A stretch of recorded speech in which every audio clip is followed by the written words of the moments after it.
Fast forward to last night and the 4 by-elections across Canada. One of them happened to be in the Manitoba riding of Portage-Lisgar, which is a wonderful riding. I've been there. Great people and very deeply conservative. In the last election, the People's Party got 22%.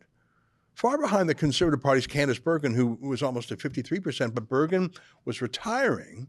So you could see in a perfect storm how Bernier might have had a shot. Very right-wing riding, great base to build on, Conservative MP retiring, so those personal connections gone. A by-election allows voters to vote on principle without risking changing the government. They can be more idealistic than pragmatic. And Bernier, as leader, has a perfect storm. Alas, it wasn't to be. Bergen's Conservative Party successors, you can see Brandon Leslie, he actually got more votes than Bergen did last time, at least percentage-wise. He got 65%. Bernier got 17%, down a bit from his party showing last time. I think that's 2 general elections, 2019 and 2021, and 2 by-elections that Bernier has contested but not won. Which brings us to today. Now, let me stop for a moment and say that Rebel News has been the most supportive news outlet in Canada towards Maxime Bernier. We cover his press conferences. I've personally interviewed him probably 10 times. We've also sold ads to him. We'll sell ads to almost anyone, by the way. He bought ads with us because our viewers are a good fit. Our viewers like Bernier's love for freedom, and we appreciated his opposition to the lockdowns when few other politicians would have the courage to say so. Last night, Bernier vowed to fight on. And that's great. He's obviously a fighter. But what does it mean to fight but not have a seat in Parliament for 4 years now? I mean, that's a politician, but it's more of a pundit or an activist. Now, I like punditry and activism. It's actually what I do for a living. And there's something great about a political party. You can run candidates. You can get on the ballot. It's also good to fundraise because you get a sort of tax receipt to issue for donations that no other advocacy group can get. It's even more generous than a charitable tax receipt. But last night was a pretty convincing result in the most PPC-friendly riding in the country. So what now? Well, I hope Maxime Bernier stays in the public square. He always was in the public square. His father was too. I think he has good skills, a strong network, a strong ideology. He's bilingual. I love how he infuriates all the right people in the establishment and in the media. All the fancy people hate Maxime Bernier. But what do we think and what do we do here at Rebel News? Like I say, we've covered him more than most. I interviewed him at the start of his by-election campaign. My colleague Sydney Fazard interviewed him just the other day. We certainly gave him ink and airtime, but what now? I'm going to invite Bernier to come on my show for an 11th time to talk about his future plans, but what could they be exactly? And is his result in Portage-Lisgar an indication of how things have changed? In the past 2 years, the PPC was sorely needed as an antidote to Andrew Scheer and Erin O'Toole and to the pandemic lockdown conformity. But now that Pierre Poilievre has moved the CPC to the right, and now that the lockdown crisis has receded, are populist conservatives and freedom-oriented contrarians happy enough with Poilievre to vote for him? That seems to be the message in Portage-Lisgar, does it not? I think that Pierre Poilievre isn't perfect, but perfect can be the enemy of the good. What I mean by that is Poilievre is miles better than O'Toole and Scheer. He's still a bit cautious and he's scared of the media party, but much less than those other two. He's taken firm lines on things like the carbon tax, the economy. He sure has socked it to the CBC.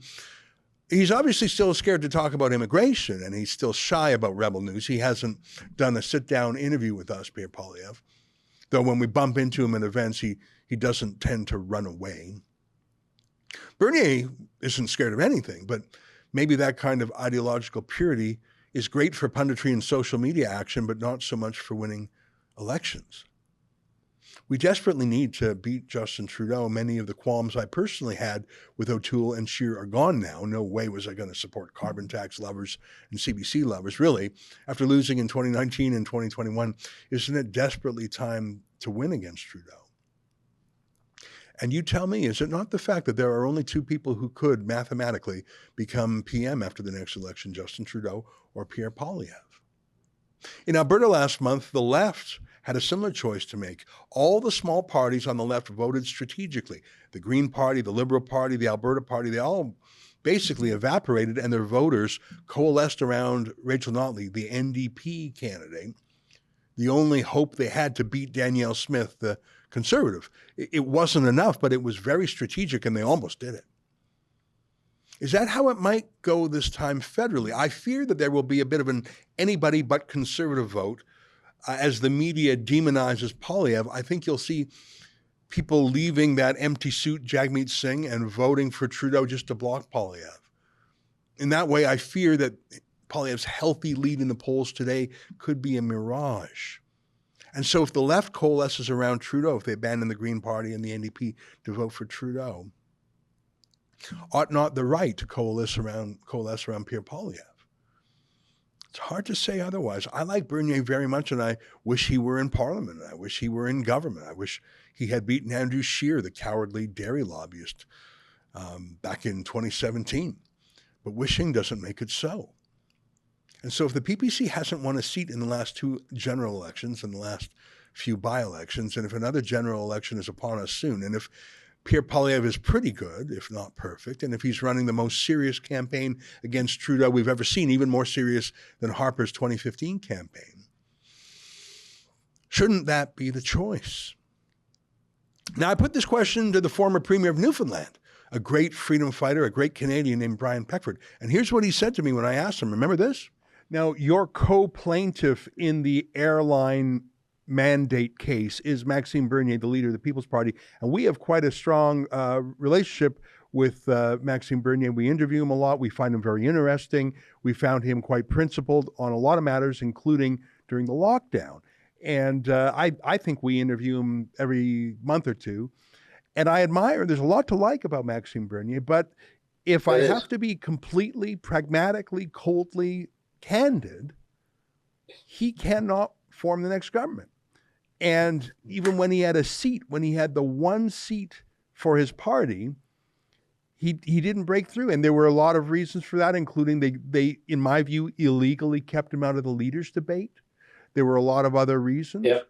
But, and let me tell you this as someone who admires Maxime Bernier and generally supports him, I wish it were otherwise, but I do not think that Maxime Bernier can mathematically be the next government. So to me, there's really only two mathematical choices, Justin Trudeau or Pierre Poilievre.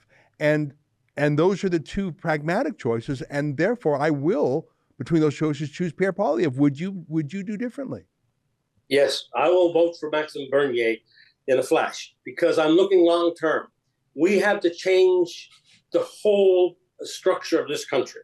We can do a lot within the existing constitution, like I just proposed, as it relates to CBC, as it relates to tightening up the conflict of interest legislation, as it relates to the political parties publishing their audited financial statements of their party every year, as it relates to sovereignty and signing trade agreements and so on. We can do a lot inside the existing constitution, but we need to do more.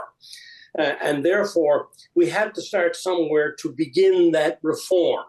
And so I'm looking long term. And long term, the policies that are on the PPC website today, on Mr. Bernier's website, most align with my views now as a Canadian and as a former First Minister. They align most with me. I see what has happened to bilingualism, biculturalism. I see what's happening to being very, very flexible in trade agreements. I see what's happened to our immigration policy where it hasn't matched our economic policy and which has gotten out of hand.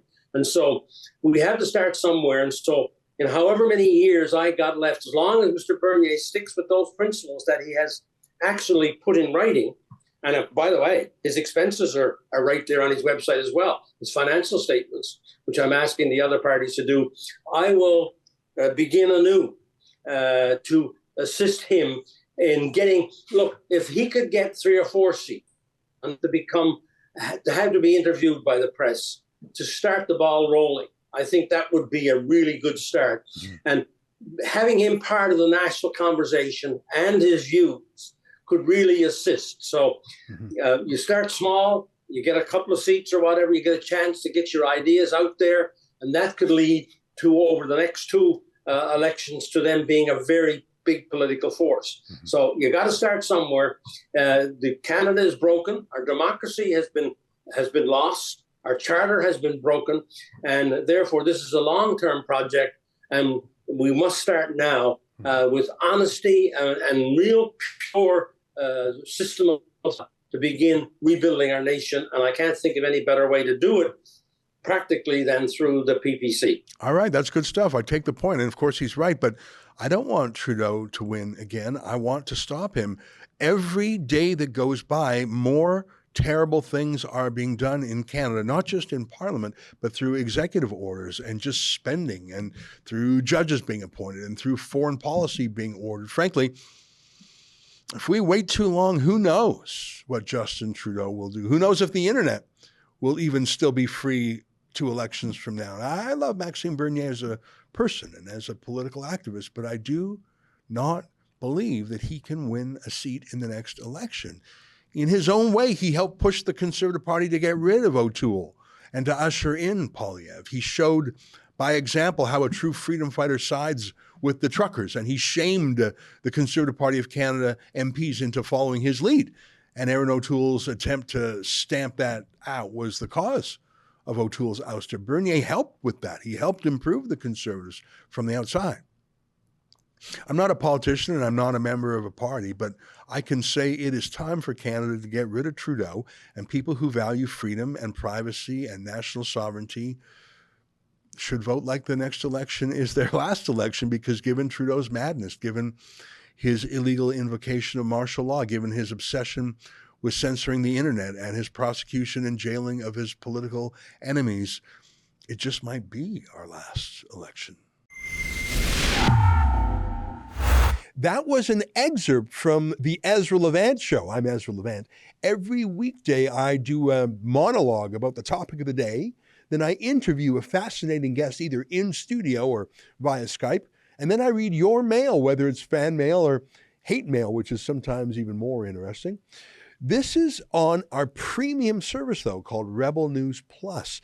Go to rebelnewsplus.com. It's $8 a month or less if you buy a whole year in advance. You get my show every weeknight, plus Sheila Gunn Reid's show every week. It's called The Gun Show. It's pretty amazing. You know, we rely on you because we do not take a dime from the government. In Canada, that makes us almost unique. So please help us out and help yourself to some great journalism at rebelnewsplus.com.